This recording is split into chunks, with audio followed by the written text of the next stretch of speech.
உலகம் முழுவதும் பரவி வாழ்கின்ற தாய் தமிழ் உறவுகளுக்கு வணக்கம். இது சங்க தமிழ். சவுக்கு சங்கர் மீது குண்டர் தடுப்பு சட்டத்தின் கீழ் வழக்கு பதிவு செய்யப்பட்டிருக்கிறது. முதலிலே குண்டர் தடுப்பு சட்டம் என்றால் என்னவென்று பார்த்து விடுவோம். குண்டர் தடுப்பு சட்டம் எதற்காக கொண்டு வரப்பட்டது?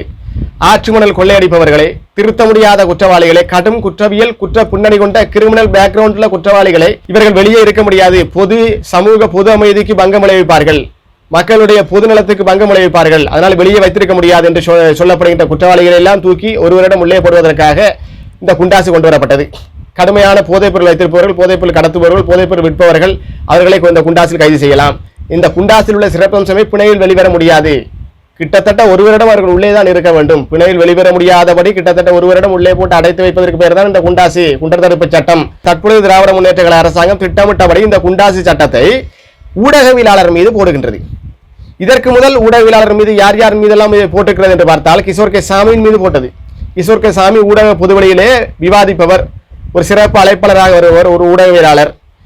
அவரின் மேல் குண்டாசை போட்டது. சாட்டை துரைமுருகனின் மீது குண்டாசை போட்டது. சாட்டை வலைவலியை நடத்தி கொண்டிருப்பவர் சாட்டை துரைமுருகன். அவர் பொதுவெளியிலே விமர்சிக்கிறார், திராவிட முன்னேற்ற கழகத்தை விமர்சிக்கிறார் என்ற அடிப்படையிலே அவர் மீது குண்டாசை போட்டது.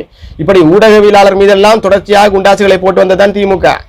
ஏன் இதைவிட விவசாயிகள் தங்கள் நிலத்தை நிறுவனம் அபகரிக்கிறது என்று சொல்லி போராட்டத்தில் ஈடுபட்டார்கள். அந்த விவசாயிகள் மீது குண்டாசை போட்டதுதான் திமுக. இப்படி விவசாயிகள் மீது ஊடகவியலாளர் மீது எல்லாம் போடுவதற்காகத்தான் குண்டாசு பயன்படுத்தப்படுகிறதா?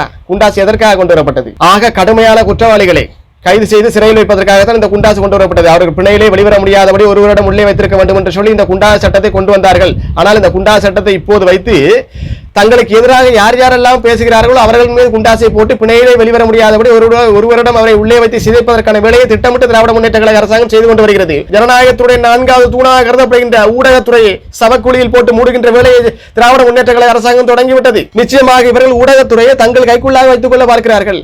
ஊடகத்திலே தங்களை நோக்கி வருகின்ற விமர்சனங்களை எல்லாம் இப்படி அச்சுறுத்தலின் மூலமாக சிறையில் அடைத்து விடுவோம், கைது செய்து விடுவோம், குண்டாசுகளை போட்டு விடுவோம் என்று அச்சுறுத்தி அந்த ஊடகவியலாளர்கள் எல்லாம் திராவிட முன்னேற்ற கழகத்தின் பக்கம் ஈர்ப்பதற்காக, இழுப்பதற்காக, தங்களுக்கு ஆதரவாக பேச வைப்பதற்காகவே இந்த குண்டாசு தற்பொழுது பயன்படுத்தப்பட்டு வருகிறது.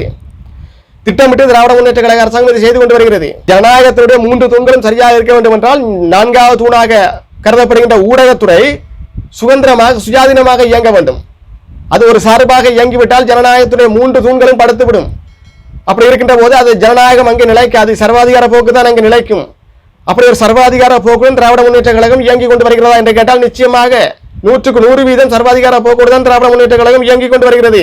தற்போது நான் இந்த காணொலியை பதிவு செய்து கொண்டிருக்கின்ற வரை கடுமையான சுயநல போக்கோடு, சர்வாதிகார போக்கோடு தான் இயங்கிக் கொண்டு வருகிறது. அது இந்த ஊடகவியலாளருடைய கைதிலிருந்தே தெரிகிறது, அவர் மீது குண்டாசு போடுவதிலிருந்தே தெரிகிறது.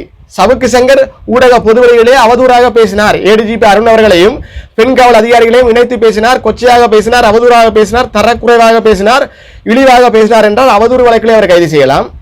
அதற்கு பிறகு கஞ்சா வழக்கை எல்லாம் போட்டு ஒரு ஊடகவியலாளரை கைது செய்வது என்பது எந்த தூரம் நம்பகத்தன்மையாக இருக்கும் என்று எங்களுக்கு தெரியவில்லை, சொல்ல முடியவில்லை. பொதுவெளியிலே இருக்கிறது, பொதுவெளியிலே இப்படி ஒரு பார்வை இருக்கிறது.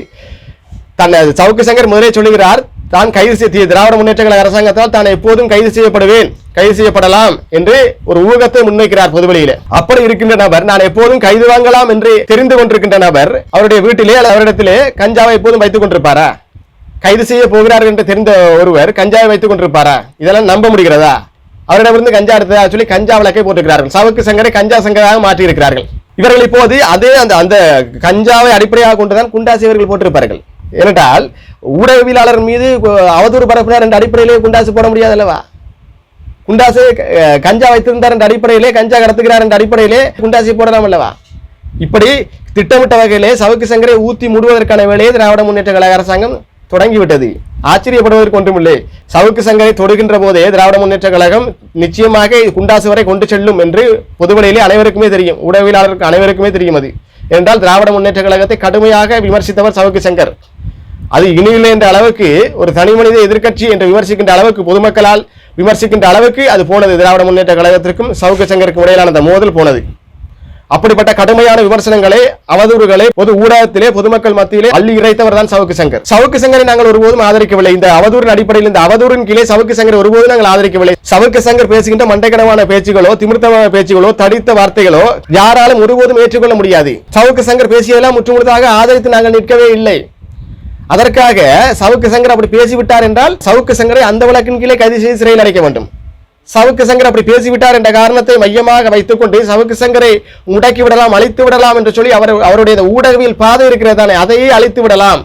இதை ஒரு கேடுகட்ட முன்னுதாரணமாக வைத்துக் கொண்டு இனி வருகின்ற ஊடகவியலாளர்களை எல்லாம் குண்டாசில் போட்டு விடலாம், அடித்து விடலாம், ஒழித்து விடலாம் என்று பார்ப்பதை, அந்த எண்ணத்தை தான் நாங்கள் கடுமையாக கண்டிக்கிறோம், எச்சரிக்கிறோம். ஆளுகின்ற ஒரு அரசாங்கம், ஜனநாயக பாதையிலே செல்கின்ற ஒரு அரசாங்கம் செய்கின்ற வேலை இல்லை என்று நாங்கள் கடுமையாக கடுந்துணையிலே எச்சரிக்கிறோம். நன்றி, வணக்கம். இன்னொரு காலையில் சந்திப்போம்.